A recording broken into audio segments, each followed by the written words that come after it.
Hey guys, and welcome to my December TBR. I think this is crazy, making the last TBR for the year.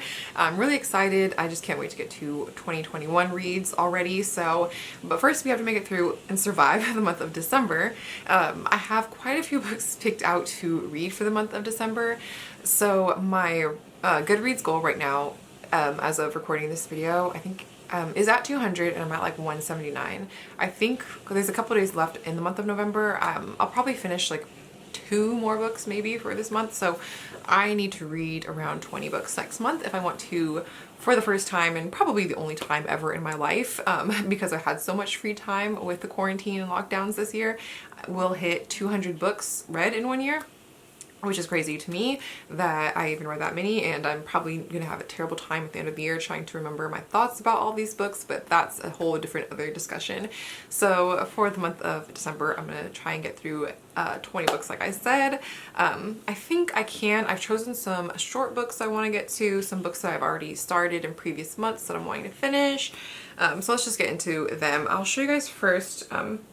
For Nonfiction November, I was not able to get to all of the books that I had set aside that I wanted to read for November, and I'm still really interested in reading a lot of them, so I'm going to carry them over and see if I can maybe finish a couple more in the month of December. The one for sure I know I'll finish is Bookworm, A Memoir of Childhood Reading by Lucy Mangan. This one I'm currently about a third of the way into. And like I said, this is a nonfiction book all about the author's relationship with reading when she was a child, and pretty sure I'll be able to finish this one because I only have like 200 pages left. And it's really likely I don't think I'm going to finish that book by the end of November. And so then the other ones we have Afropean Notes from Black Europe by Johnny Pitts. This is a look at Black communities within Europe, and I'm still very much interested in reading this book. I just didn't have the time to get through it in November. Nonfiction books, I've just realized, are it just takes me a long nonfiction books take me much longer to read than fiction books, because I just want to make sure I'm like fully present when I'm reading them. And so I did not read as many as I thought I was going to get to in the month of November, long story short. And so then the next one we have is Stamped from the Beginning by Ibram X. Kendi. This one I also did not get a chance to read, but I am reading right now The Warmth of Other Suns, which I know I'm going to finish in November. So this one is one I wanted to pick up next. I was thinking about reading this book and The Warmth of Other Suns kind of at the same time, but I didn't want to get them mixed up in my mind. I kind of just wanted to give each its own separate time and full attention on their own. This one is African American history and having to do with racism in America. The next one is The Fall of Empires, From Glory to Ruin, an epic account of history's ancient civilizations by Cormac O'Brien. This one is a general world history book, which is something I always have a hard time keeping track of in my mind, like how all of these different parts of the world's timelines, especially like ancient history, relate to each other, so hopefully that will help me.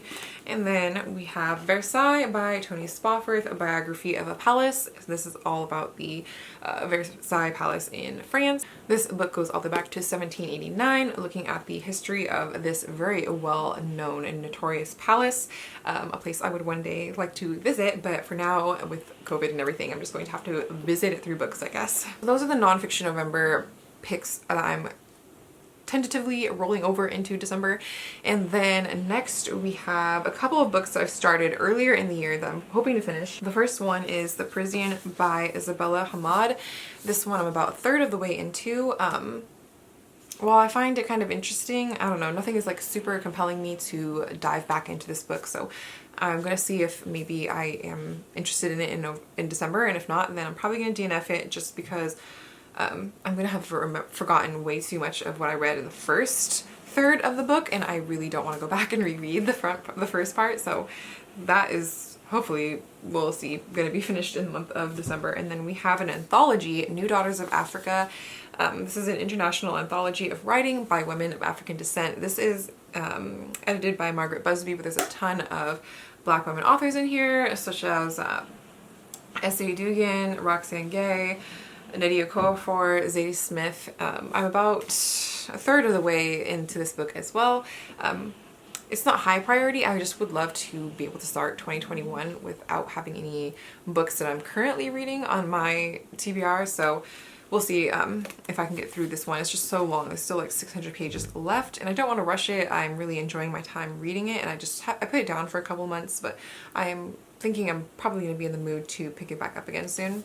And then along the lines of wanting to start 2021 fresh, I do have a few books that have been sent throughout this year that I would like to read and review so for you guys, because I have committed to doing that for them. And so I have about 1, 2, 3, 4, 5, 6, 7 books here that I have accepted review copies of that I would like to get to in the month of December. I think all the other ones I've read so far.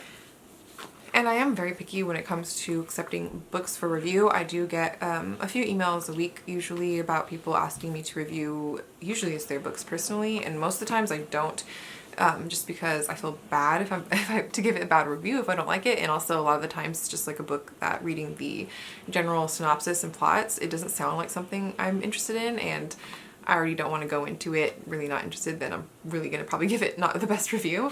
But anyway, the first one we have is Starlight. This is a collection of short stories by Hannah Lee Kidder. She is also a booktuber here, and she had reached out to me to receive a copy of her short story collection, which I'm really excited to get to, and this will help me because it's very short. It's under 100 pages, so like I said, I'm trying to read 20 books in the month of December, so this is going to be very helpful to have some short books on this list. And then we have a couple of books. I think all the rest of these were sent to me from Bookspark, so I'm not going to go too much into these. Obviously, I haven't read them, but the first is Solving Cadence Moore by Gregory Sterner. I know this one is a mystery thriller. This one we're following a popular singer, a famous young singer who disappeared without a trace on a remote highway, and her fate remains unknown. They don't know if she was kidnapped or murdered. And then the host of a popular conspiracy radio show called The Underground Broadcast is obsessed with her, and he's desperate to find her. So I think that could be pretty interesting. I don't know why I haven't gotten to this one yet. I actually had this book, I think, since like the beginning of the year. Next we have a young adult book, Charming as a Verb by Ben Phillip, or it could be Philippe, I'm not sure. This book sounds really cute. We're following 2 teenagers, and I think one of them, our main character Henry, he's like a popular basketball player at his school or something like that. He's just like a very popular student at his academy. There's one girl who is immune to his charms, and she blackmails him somehow into helping her change her image at school. This sounds like a really cute young adult. It's probably going to be a romance novel. Next we have Girl, Girl, Girl by Kenya Hunt. This is a nonfiction book on womanhood and belonging in the age of Black girl magic. This one is a collection of essays by the author on being a Black and a woman and a mother in today's world. And then we have Malcolm and Me by Robin Farmer. I don't know if this one was, I think this one is young adult. Yeah, this is a young adult book too. This one we're following 13-year-old Roberta. She clashes with her Catholic school teacher over Thomas Jefferson's enslavement of people. She's figuring out a lot of questions about religion and adult hypocrisy at school and at home. We're following her on her journey to becoming a social justice activist and having help from the best teacher she never had, Malcolm X. So I'm interested to see how that's going to all work out. And then we have another young adult series this time. It's called Fly Girls by Ashley Woodfolk. These are really cute, tiny, short books as well, which will be very helpful. And each of these, I believe, follows a different girl. I think these take place in New York, but we're following a different girl in each of these books, like a different main character. And they each have like some type of thing. I think they're all part of like the same girl group. I could be wrong though. I'll let you know after I read them. And then I picked a couple of really short books too that I feel like I could probably finish within the span of a day. The first one is Letters from the Looney Bin by Thatcher C. Nally. This one has been on a few TBRs, but I haven't gotten to it yet.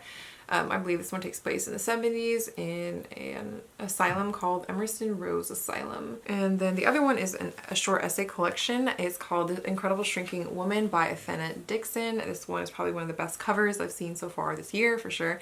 And this one is the author's debut essay collection, unpacking the roles she learned to inhabit growing up as a Black woman in a small Midwestern town. And this one, I haven't really heard anything about it, so I'm really interested to see if I like it or not. Then the last few books, I'll just go through very quickly.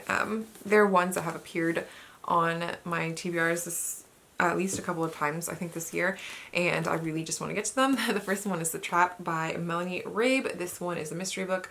It says on the front she knows who killed her sister and she wrote this book for him.